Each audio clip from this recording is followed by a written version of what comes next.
my subject is about tithe and offering. There is no difference between the teaching that I'm going to give you today and the one that I gave you before. It's a continuation. Last time when I was here in Fundiswam, I was talking on the subject of being complete a believer. That you need to repent. That is the first step. So it's one and the same as I'm going to talk about. Ngizokhuluma ngomzalwane, angikhulumi nabantu abangesibona abazalwane. Abangesibo bazosilandela, kodwa ngizokhuluma nabantu abayini abangabazalwane. Amen. So senza izwi bathandekayo. Fundiswa manje uzongifundela. But wonke umuntu ufuna khona ukufunda mfundisi. Sibe nebandla elikhona ukufakaza. Mawukhona ukufunda funda. Then ukhona nokufakaza. Makuthiwa uyafakaza sukume uyofakaza. And we need also to teach you how do you make a testimony. Hallelujah.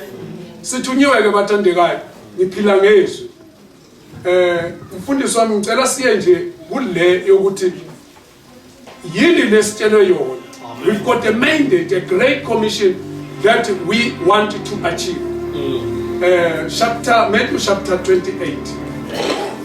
Matthew chapter 28. Ngicela uqale lapho nje ngizogijima nje. Matthew chapter 28. Ngifuna nje uyithathe nje uyi-understand le ungathi hayi laba bafundisi sebeqalileke. Matthew chapter 28, verse 18. From verse 18, bengizoqala ku-20 mfundisi verse lami lilapha ku-20 but ngicela ukwenze ku-18, 19 then bese uvala ngo-20. Siyafunda ezwini lenkosi. It's Matthew chapter 28 from verse 18. Funda khona ngale ndlela. Jesu wasondela wakhuluma kubo wathi. Wakhuluma wathini kubo? Ngiphiwe amandla wonke. All authority in heaven and on earth has been given to me. Ezulwini nasemhlabeni. Therefore, ngakho ke, and make disciples. Hambani nenze izizwe zonke. Of all the nations, baptizing them in the name of the Father and of the Son and of the Holy Spirit. Abafundi nibabhaphathize egameni likaYise nelendodana nelikaMoya ongcwele. It's what I did mfundisi Masiya with Good Friday. Yes. We did baptize the people. Hallelujah. Amen. So it's a continuation. Don't panic. It's a continuation of the command. And then the next one, le mfundisi abathi siyenze again. There is a command la ilandelele mfundisi verse 20. Nibafundise. Nanso ke into ebalulekile ukuthi senzeni sibafundise. Ukuthi senzeni sibafundise. Ngisho ingane zakho ekhaya zifundise. Mawusufundisiwe dlulisela komunye. Fundisa omunye. That's why abazalwane bakhula ngoba benjani bendawonye befundisana. So this is the command ithi nibafundise mfundisi. Iqedelela sentence yonke. Nibafundise ukugcina konke. Ukugcina konke. Not ukugcine lokho uyigcine mfundisi wena uthi awusidli sona angithi. But bese kuba khona lokho ongakwenza ungafellowship nebandla kaNkulunkulu. Amen. So ugcine konke. Yesu uyakholwa, Yesu njanja, kodwa kugcine konke. Igcine konke mfundisi. Enginiyale ngakho. Unjani? Sengiyaliwe mina. Hallelujah. Angikwazi ukukuyala ngento engayenzi. That's another problem. I can't warn you about something that I don't know, about something that I don't do. Hallelujah. Ngifuna nje ukuyendlalela le ndaba. Uthi sibafundise mfundisi. Yes. Number 2, offering. Tithe and offering izinto ezimbili lezi ezihlukene. Okweshumi nani nomnikelo. Izinto ezimbili enjani ezehlukene. And efuna wazi ukuthi ke ngifuna ukuthi ngikufundise yona lento ukuthi njengoba ngifundisa mina angikucindezeli but ngikunikeza ulwazi but you don't have an option ukuthi uyayenza or awuyenza but if awuyenza it's up to you but there is no one who's going to force you. 2 Corinthians chapter 9 verse 7 ufuna ni understand that there is no one who is here at God's power ozocindezela umuntu. It means if Bible alicindezela umuntu litshela umuntu ukuthi makenzeni. Yes. If ufuna ukudla isono uNkulunkulu uyakutshelela ukuthi ungathinti la mara wena uthinta okwakho ke lokho okwakho uzoyiphendulela. Ngakho ke yilona lowo makanikele njengalokhu enqumile enhlizweni. Uyabo akekho umuntu othi khipha 1000 rand akithi. Sanibonani. Amen. Akekho umuntu othi khipha ini 1000. Akekho umuntu othi letha ini inkomo. Akekho ithi ngokuzinqume so abantu ufuna bazinqumele bona. Hallelujah. Basanibonani umuntu makazinqumele yena. Kungabi njani umfundisi? Kungabi ngokudabuka. Musukunikela udabuka. Yeah. Unganikeli unjani udabuka. Kubeka umfundisi wami. Noma ucindezela. Noma sikucinda izwi leli funa singabacindezeli umfundisi. Umsebenzi wethu ungacindezela abantu kodwa sibenzele sibafundise. Hallelujah. Kubeka umfundisi. Ngokuba uNkulunkulu uyamthanda onikela ethokoza. Uyabona nje mfundisi cishe wathi uyabathanda kanti uyabathanda. Isizathu ukuthi nguwe usinqumele enhlizweni and uNkulunkulu uthanda bani lo nqume enhlizweni yakhe. If you want to give i-10 rand and we keep enhlizweni yakho and uthokozile ukuthi 9-10 rand. Oh my Jesus. Uyikhiphe uthi nayi yiyo engibona ukuthi ifanele uNkulunkulu. Uyinqumela wena kuphi enhlizweni yakho. Kubeka ke mfundisi ubone ukuthi mawusunqumile kwenzekalani. uNkulunkulu unamandla okuninika umusa wonke. Uchichime ukuze nithi ninokwaneleyo ngezikhathi zonke nichichime emisebenzini yonke emihle. Nichichime kuphi emsebenzini. Umusa. Yes. Nasemsebenzini yonke emihle. Hallelujah. Mawusukwenzile nje freely uNkulunkulu yilokho azokwenza ke. Hallelujah. Amen. Hallelujah. Amen. Sanibonani. Amen. Ngisesenami. Amen. Angifuni nezinto ngokufoster. Ngifuna ukuthi understand why ngiyenkonzweni. And why senza lezi zinto enkonzweni azikho la egospel izinto esizozenza outside the Bible. Yes. Siphila ngani bathandekayo ngezwi. Angithanda ukukhuluma into ngithatha ngathi ithathe emqondweni noma ngabe isezweni ngifuna ukuthi siyiquote. Hallelujah. Sizokhuluma ngani ngokweshumi. So kunalabo abantu abathi hayi manje okweshumi yilaba ba Old Testament la. Sanibonani. Amen. Sibafundi uyabona nje wasihlela siqhamuke endaweni ehlukene. Ukuthi khona umuntu omile athi ngeke nginikele mina ngimkhipho kweshumi. Ngoba kunjani? Akukho kwi-New Testament uJesu akashongo. Cha washo ufunda mfundisi. Matthew chapter 23 verse 23. uJesu wakhuza abantu ukuthi kunezinto abantu baze bayicabanga ukuthi le yona kanti akusiyiyo. Khona yokuqala ufuna yenzeke. Matthew chapter 23 verse 23. Maye kini zazimthetho. Maye kuphi? Kini ninenazinini umthetho. Yeah. Nabafarisi nabazenzisi. Uyabona lithi the Pharisees and the Sadducees bayazenzisa abafarisi bayazenzisa. Hallelujah. And bayazi umthetho bakwazi kahle bayawugcina mfundisi. Bayawugcina umthetho laba bantu. And they make a point ukuthi umthetho mawushaya uNkulunkulu and babephila ngayo. That's why kwabanzima abantwana bakwaIsrael bakhona ukunderstand uJesu. The reason they understand the law but banga understand the law ukuthi the one whom they are are rejecting is the very same one who was giving them the law. Hallelujah. One reject umuntu uzureject umuntu umnikazi wena. Sanibonani. Amen.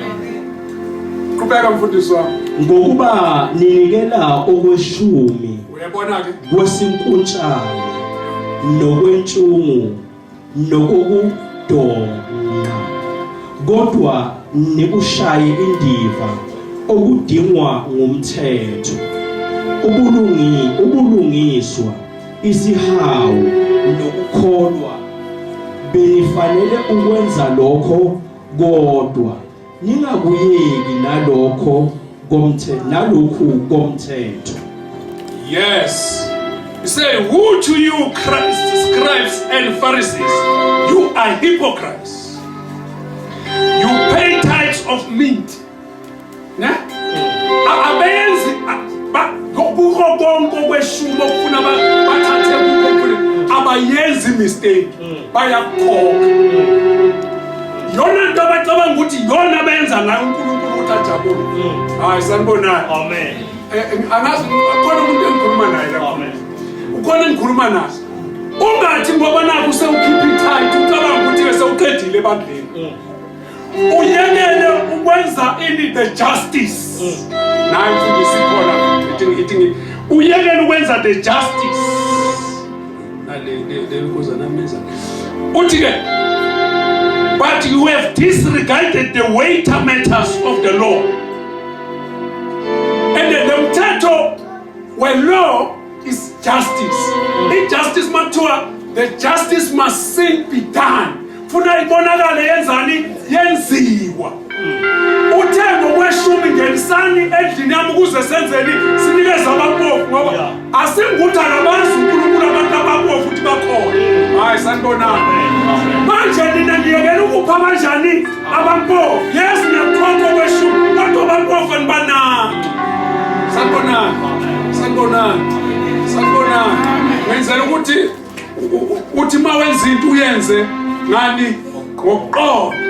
Uthi ke one, injustice. Number two, mercy. Umusa, niyekela ukuba nomusa kwabanye abantu. And that is the basic that must be followed by the tithe. So nina ngala ngokugcinwa ngakho, nigcizelela okugcinwa ngakho. Okweshumi uma sewenzela ukuyayigqibela. Because unomusa. Amen. Sanibonani. Mawubona nje ohlubulile ngoba unani? Unomusa. You are not being forced ukuthi ungenza lokho okuzokwenza ukuthi lo muntu abone ini uNkulunkulu kuwe. And number three, uthi and faithfulness. Nina nithembekile. Utshela anithembekile. Yenye yezinto eziyinkinga. Abantu bakhokha kweshumi kodwa bathembekile. Amen. Hayi sanibona. Hawu. Fundisa Ntombela wayikhuluma lento. Awuthembekile. Kunezinto ongathembekile kuzo. So ukhipha kweshumi ngilanja lo mfundisi ukuthi musukhipha kweshumi usucabanga ukuthi ke sokwenene. Akuthembeke. Thembeka. Thembeka uNkosi angekho. Thembeka ubaba ubheke ngeke. Thembeka uwedwa kwakho thembeka. Thembeka. Ungathi ngoba nakusekhipha kweshumi wanikela kakhulu wenza bese uqala ukuthi wena uzoba iboss. No, thembeka. Be faithful.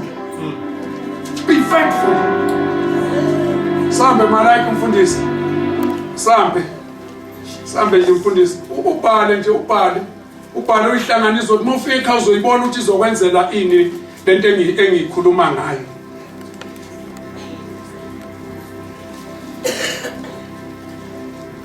Malachi chapter 3, I think verse 6. ukulethwa kokweshumi neminikelo ngokuba mina simakade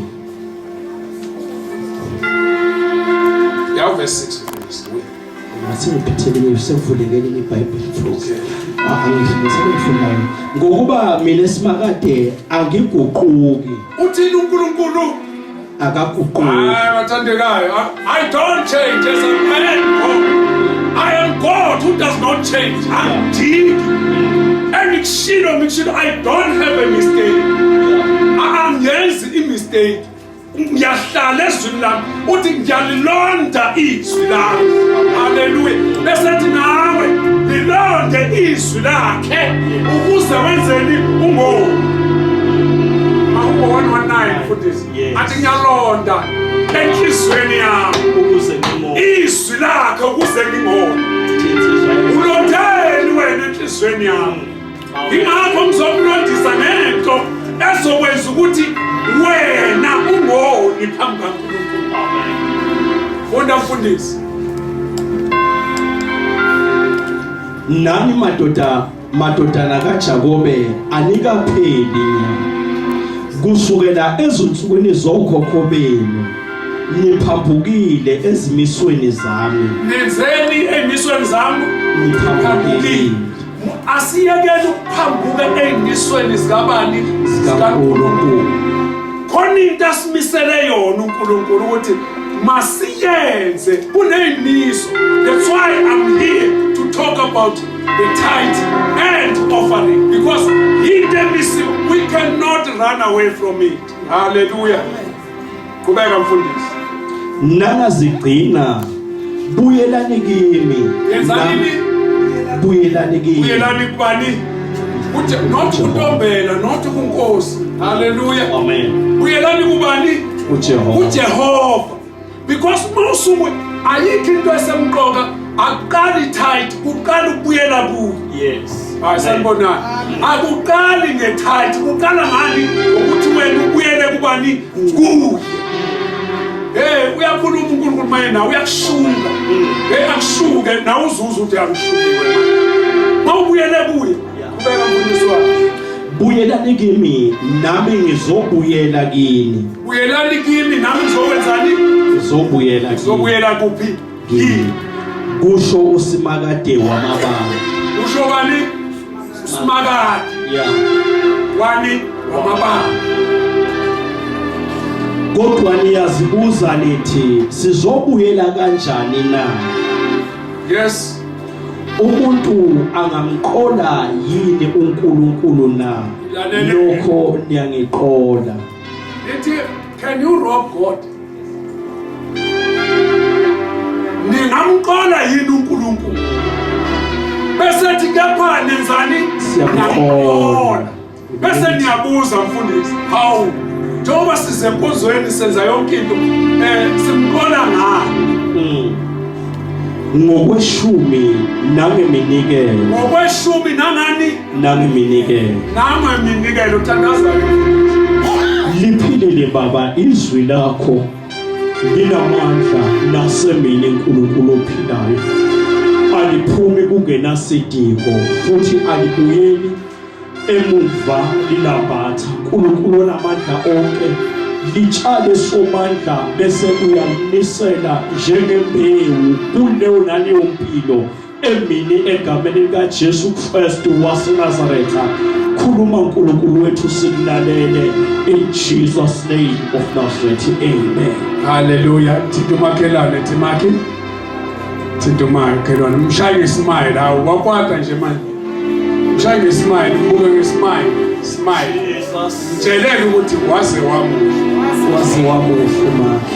Waze wamuhle. Manje waye uqeda ukuthi waze wamuhle usahlehle phansi. Wangathi ngiyasola ukuthi udayi malayi. Hallelujah. Phela khona ezinye ukuthi umuntu umuhle umunye akaboni ukuthi kanti uNkulunkulu usidale ngami ngikompera nobani. Angikompera mina umuhle ngikwazi. Futhi usukompera mina mfundisi umuhle kahle. Very much beautiful, not handsome, very much beautiful. Hallelujah. Hallelujah. Sitshele manqophumeni umuhle. Musukulindela ukuthi uzithelwe abanye abantu. Ngoba mase kutshela ukuthi awukho muhle, uyitshele ukuthi umuhle, kodwa uyaphetha wena. Awuthi awumazi mina umuhle. I'm very much beautiful. Hallelujah. Hallelujah. Sikhuluma la ke ngizokhuluma ngokweshumi namhlanje. Khuluma ngakho nje uNkulunkulu okubeke lokho akubekeke emenhlizweni imihla ngemihla. ithi okweshumi kuyinto ethatheka kalula nje. Uyazi senzani bathandekayo, sikuthatha kalula. Sikuthatha nje kalula emabandleni. Amanye amabandla athi nje akufanele ukuba kukhokhwe ngokuba usemthethweni kabani kaMose. Amanye amabandla, I don't know whether maybe not in that church. Abanye bathi athi wona awangeni kukho ngoba awekho phansi komthetho, kepha phansi komusa. Uzokhumbula ukuthi the Old Testament is about the law and the New Testament is about the grace. Hallelujah. So bona bathi basindiswe phansi kaJesu, ngakho ke abakwazi ukuba tight, we tight. Bakhululiwe bona kuphi we tight. Usabanye njalo. Angazi noma nawo usho njalo na. Hallelujah. Athi-ke amanye akwenza ukuba kukhokhwe ngenkani. Amanye amabandla akwenza ukuthi kukhokhwe ngani? Ngenkani. Uyathanda awuthandi uzokhokha ngenkani. Umama wami ubheke sesheshi ukhokhwa ngenkani la. Ukhokhwa ngani? Ngenkani. Whether you like it or not, ukhokhwa ngenkani. Uma nje ushona noma ushonele ubheka ukuthi wena ithikithi lakho li up to date na. If it is not up to date, forget, no one will come to your funeral. Hallelujah. Amen. Ngiyabona ukuthi kunzima kanjani. And namanje kusesenjalo. They don't compromise about umuntu ongekho update ngethikithi. And abantu bakhona bayakhipha ngoba bayazi ukuthi lokhu ufana njani? Angitshela. Hallelujah. Uthi ke amanye athi kusho ishumi. Amanye other churches they are saying it means 1 rand. It means 1 rand. Uyabona ukuthi how different we are in understanding the tithe. And abanye ke bathi no, amanye ayafundisa kepha athi umuntu ukhipha noma kanjani. Ne?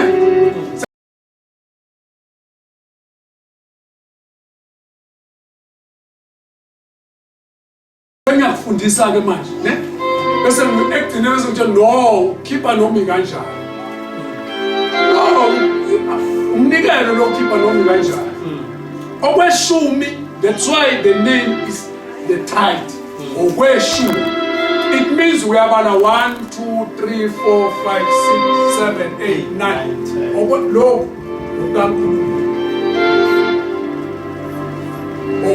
okweshumi. If it's 100, 200, 300, 400, 500, 600, 700, 800, 900. Le 100 leo thing. See ya. I'm say 10 rand, 1 rand, 2 rand, 3 rand, 4 rand, 5 rand, 6 rand, 7 rand. Le see ya abantu. So ngayidla nje udeposit kwakho. Ba le ndlela abayishola ukuthi bathi bese bethi ke ukhokhwa noma ikanjani. Awukhokhi noma kanjani. Ukhipha okunjani okweshumi. Hallelujah. And abanye bathi khokha 5 rand. Noma umunye athi hayi 10 rand ukhipha nje noma ikanjani. Kuphela athi ukhipha okweshumi, but awukhipha ngokweshumi manje njalo. Kwamanye akukhulunywa ke ngisho lokukhulunywa ngapha. Amanye indaba nje okweshumi nje ayingene, ayaziwa futhi. And abayi lokuya kuyo. Sanibonani. Hallelujah. Awumanje ntombela nosuwazi okhuluma ngapha. Hayi ngithathe ezweni. Hallelujah. Ngakho ke kulesi sifundo sizohlola sijule ukuthi okweshumi ngaphandle nje kokuthi we 10%, ne? Is a 10%. Okweshumi ngesilungu is a 10%. 10% kaNkulunkulu. Amen. Bese ke sibheka nomnikelo kwisahluko sesibili. But today ngizokhuluma ngani ngokweshumi. Ngizobuya futhi ngizokhuluma ngani ngomnikelo. Bese siyabuza kuyini okweshumi? Uma ungase ukuchaze nje ngokufushane. This is the two principles ukuthi kuyini okweshumi. Mfundisi ngiyacabanga usafundisa always before you get to the subject there is something that is called a definition. Definition of a subject. Definition of the word. Uyayichaza qala before ufinyelela kuyo leyo. So kuyini okweshumi? Uzochaza khona. Unama principle ayi-2 mfundisi. Eyokuqala.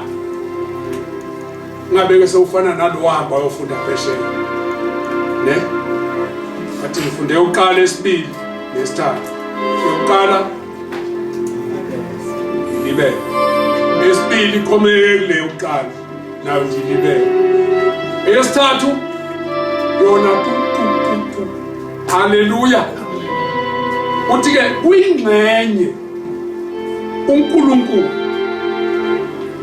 azibekela yona kukho konke akudalile.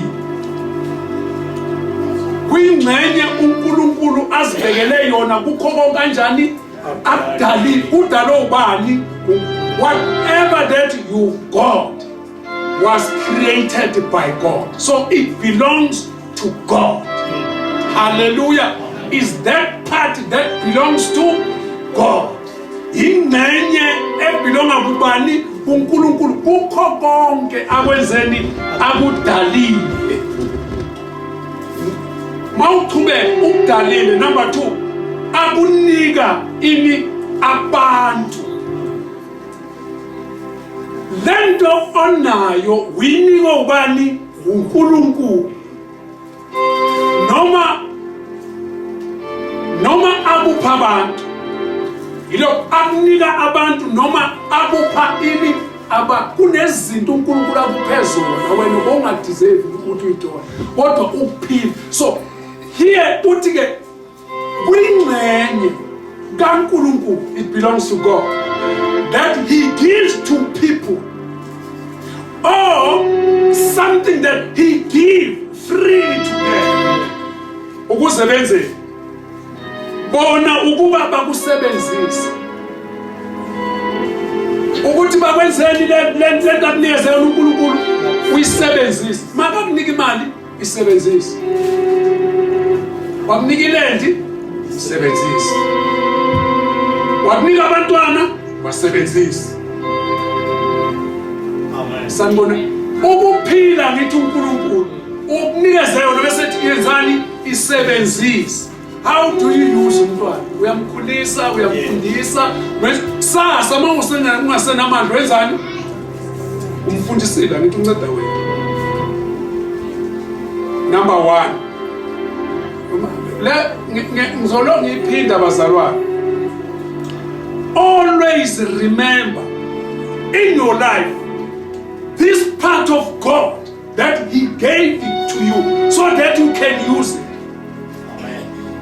Uyinika uNkulunkulu uthwenzeni uyisebenzile. Ungacabanga uma uyisebenzisa wenza mistake ukuthi uNkulunkulu uvumile ukuthi wenzeni uyisebenzise ngoba uyinika ubani? Uye. That is the principle number 1. Principle number 2. Uyingcenye abantu abayinika uNkulunkulu bebonga ukuba basebenzise izinto zakhe. Bese becela ukuba ababusisele yona kanye nomsebenzi wabo futhi. Sanibona. Amen. Number 2 kuyingcenye abantu ne abayinika bani? uNkulunkulu. This principle imnandi because akaqali ukuthi afuna ingcenye. Uqala ngokukunika ingcenye. Amen. So uNkulunkulu akayifuni into angakunikanga. That's why uNkulunkulu wathi mangabi ngani ngokucindezela. Isizathu ukuthi ukunikile yena freely. So bese asikwazi thina bese sikuthatha ngani ngenkani. Ngoba ukunikile. So lithi ke abantu abayinika uNkulunkulu bebonga. When you give it to God, and what are you doing? You are thanking God that He gave you this part. uNkulunkulu afuna idlali. And nawe manje lithi ke ukuba bese benzise izinto zakho. Ubona ukuthi usebenzise izinto ezingabani zikaNkulunkulu. Lo muzo nawo unike ubani uNkulunkulu. Laba bantwana unike ubani uNkulunkulu. Lo msebenzi unike ubani uNkulunkulu. Now uthi kulo msebenzi wakho ufuna ini i10% uyibuyise ubonga. Wenzeni? Ngathi yaswabisa. Yasawisa indaba yokubonga. Ithi mina mawinikeza uNkulunkulu uyayifuna ukuthi ibuyise ubonga. Kwakuna nesisho umfundisi lekhaya sasigiya ngithi yabona. Ngibonile umthetho mayigiya. Umthetho lo weKaizer Chiefs. Lo weKaizer Chiefs bekagiya. So nathi ekhaya sigiya bekwenze njalo wathi uqonywa into awubo siphukupu. Sanibona ngisho mina magiyo esibayeni kade sidla inhloko. Bese kuyagiyo magiyo uqonywa into awubo siphukupu. Atawusho wegonywa into awubo. So kanjalo ngathi uNkulunkulu uphila awusabonga isiphukupu.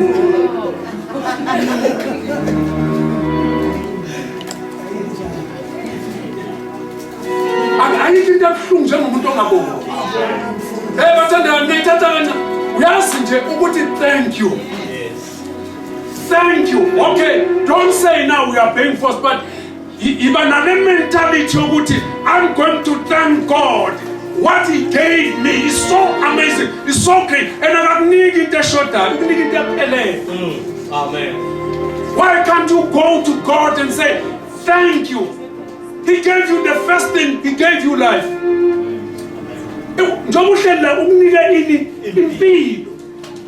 Why can't you go to Why can't you go to Him and say thank you, I'm still alive? Amen.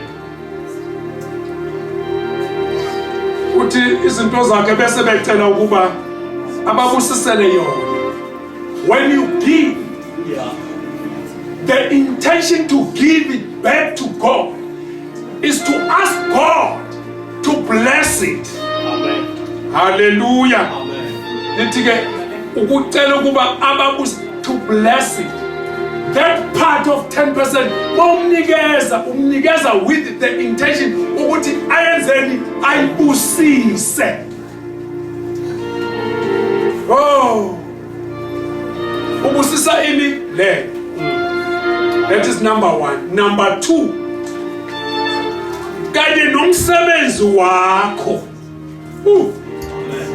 If uyasebenza kwamlungu uzobusisa lo msebenzi wakho la uthole khona. Mamngabe angeke ube supervisor ungabongi.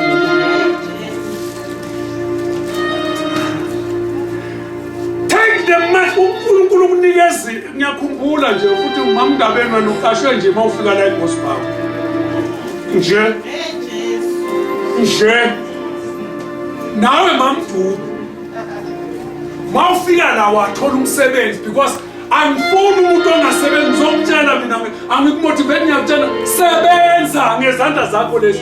uNkulunkulu unika izandla manje. Unikeze nengqondo. You can't say God come and give me. No. Go out. Phuma hamba. Uyabona mfundisi abantwana baba Israel abantu baxa ukuthi mawuze esontweni suzophuma ngesonako. No, uzophuma usunayo iblessing ukuthi mawufika ukokotha noma lolunto uyidlulele uzophumela kumele ngayo, because the one that I'm with and uzoyenza leyo. abantwana bakwa-Israel. That was the message that I started with. If you remember very well. Ukuthi nikhalelani kimi, tshela labantu bahamba. You need to move. You cannot get anything without moving. Yes. The sea could not have opened for the Israelites so that they can cross the Red River. But uNkulunkulu mathi nikhalelani ngoba nikhala mpile. Kanuhamba.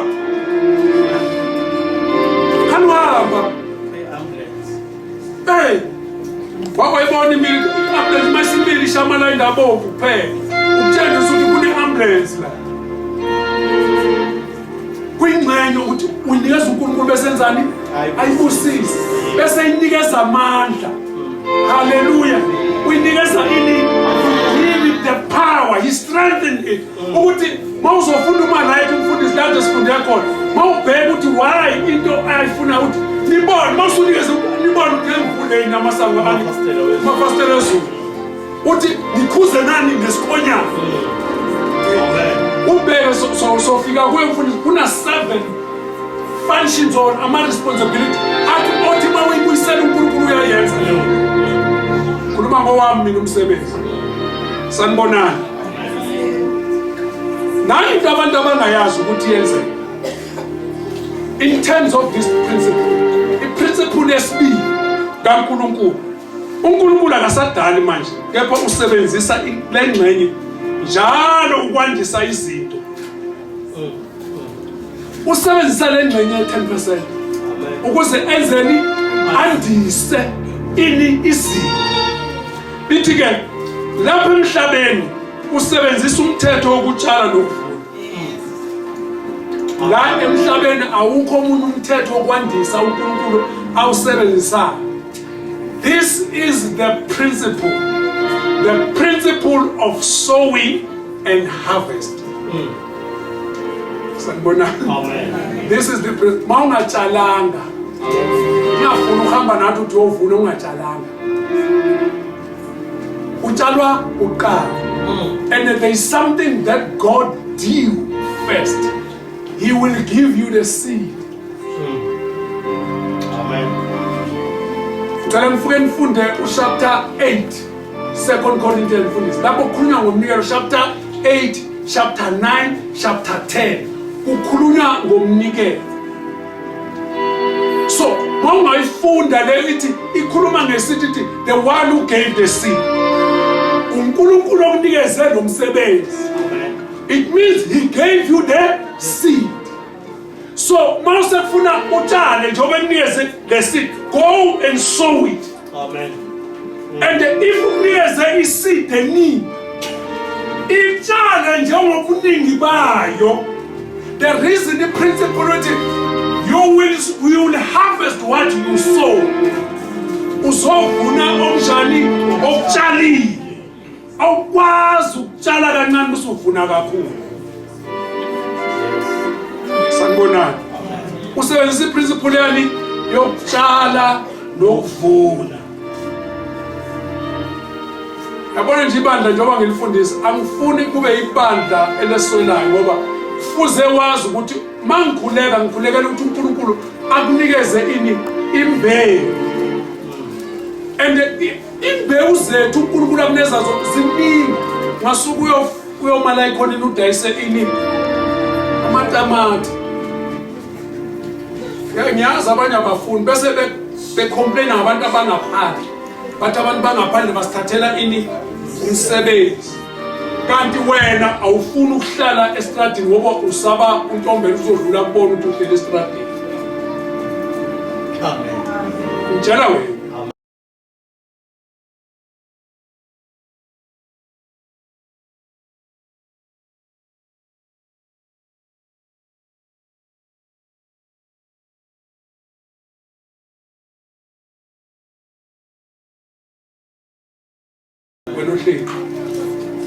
Phuma uye estradini.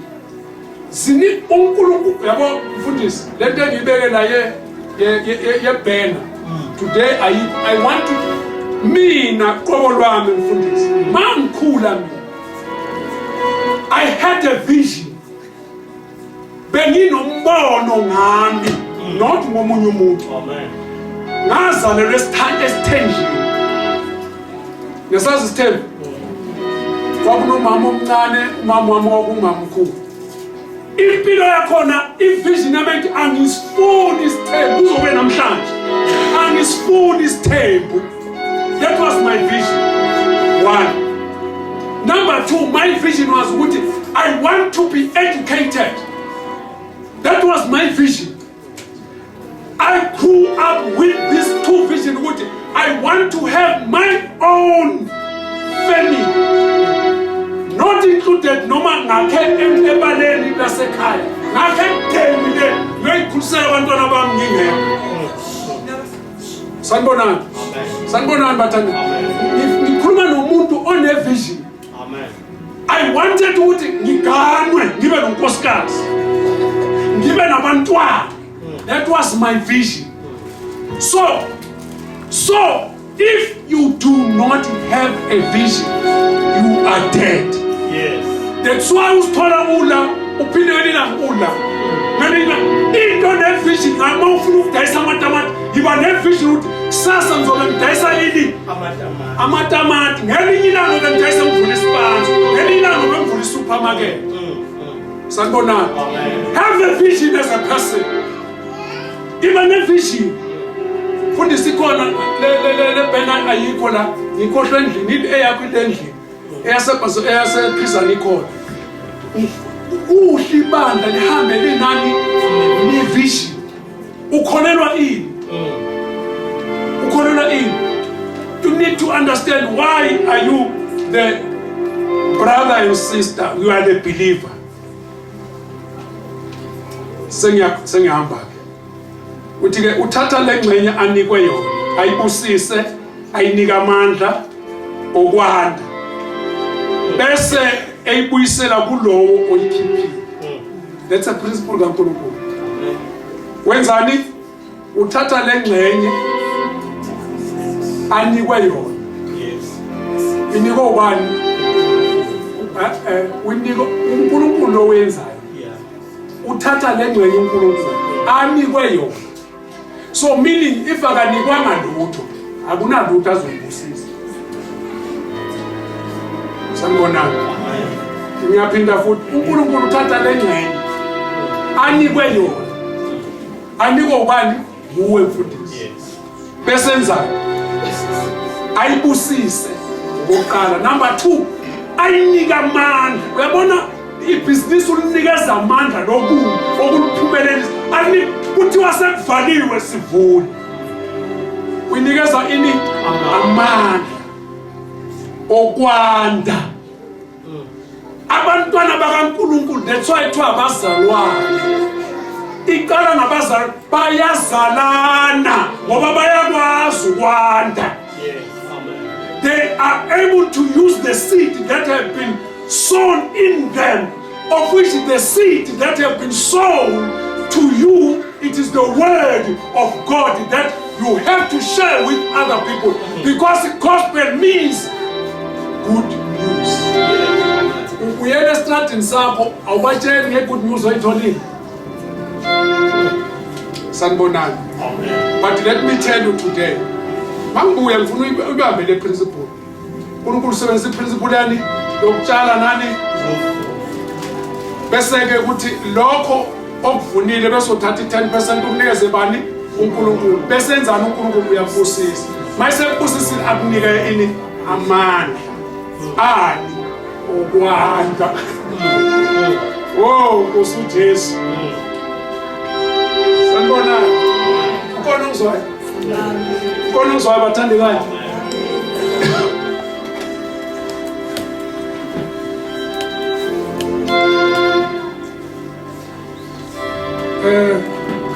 Ufuna ukugxila mfundisi kakhulu kwi-principle. Cela ukugxila kwini? Kwi-principle.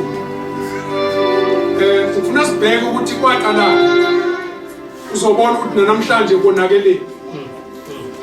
Konakele abantu bangafuni or bangayi-understand or bayithathe kancane le ndaba. Kwaqala. Aqale ngawe le.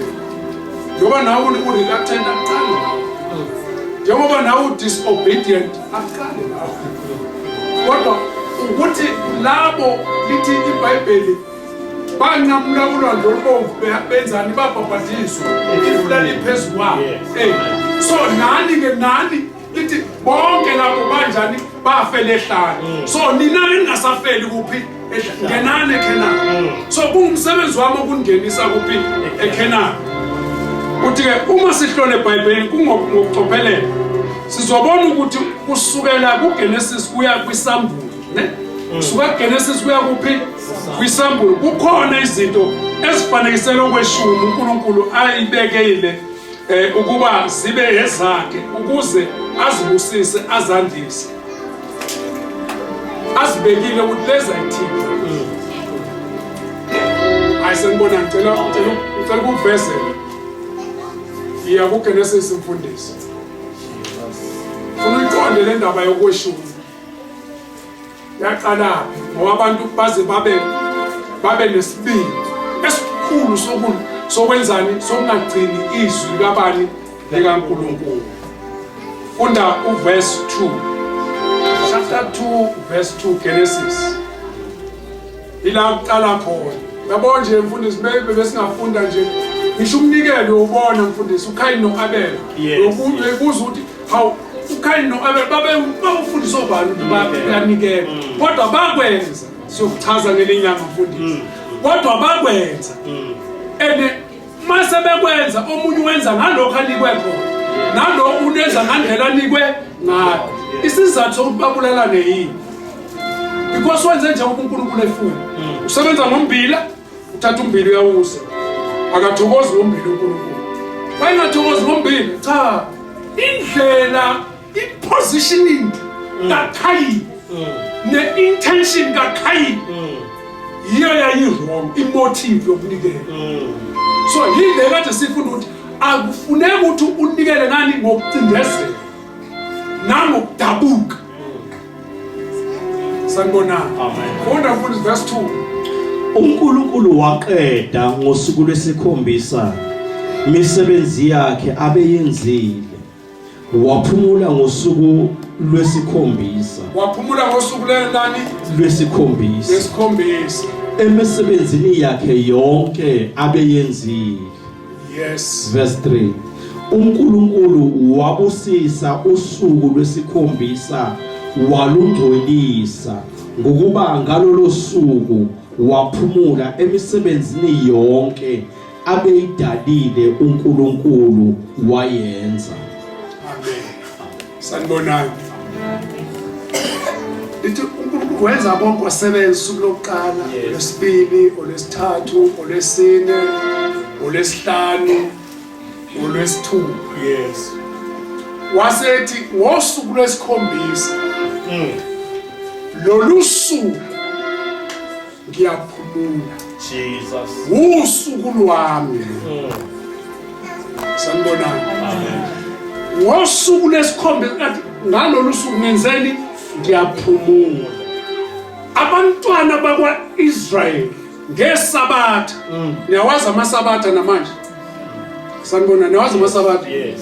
ibandla lamasabatha ushembe uyisabatha ushembe yini Sabbath. and usagcina isabatha bayaphumula mfundisi baye phambi kabani kaNkulunkulu bayokhonza uNkulunkulu the whole day because it is the day the Lord that has made ukuthi on that day you will have to rest and besowenzani uzomoshika Amen. hayi sanibona uyabona nje obitulo ziso abantu they disregard the day of the Lord lolu suku akusilo lwakho cabanga ukuphe 6 Yes. you can do everything on these 6 days but on this day you must come Yeah.